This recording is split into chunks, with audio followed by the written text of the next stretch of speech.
Put a stamp on the federal government, including putting all employees working on DEI diversity programs and initiatives on paid administrative leave. Let's bring in our chief Washington correspondent, John Carl. Good morning, John.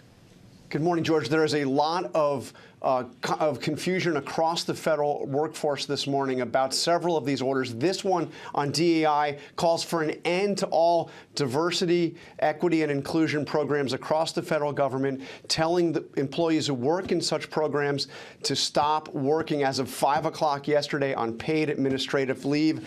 And George, further, the order was accompanied by a memo that went out to federal employees telling them that sometimes these DEI programs are hidden through, quote, coded or imprecise language. And it directed federal employees to report anybody secretly working on such programs, and that if they do not report such people, they would have adverse consequences.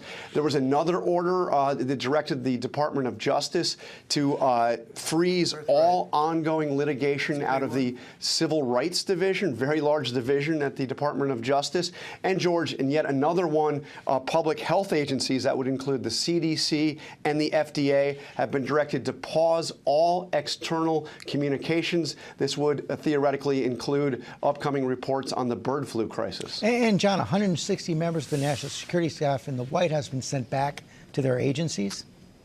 Yeah, this is the new National Security Advisor, Mike Waltz, telling these 160 career employees, many of them who are out of the Department of Defense or the Department of State, not to show up to work. There's going to be a review of all of them, Mike Waltz says, to ensure that they all personnel working in the White House National Security Council support Trump's America First agenda. Really part of this effort to make sure that the White House is staffed thoroughly with loyalists to Donald Trump. And John, Trump's attempt to do away with the constitutional guarantee of birthright citizenship, it's going to face its first legal test.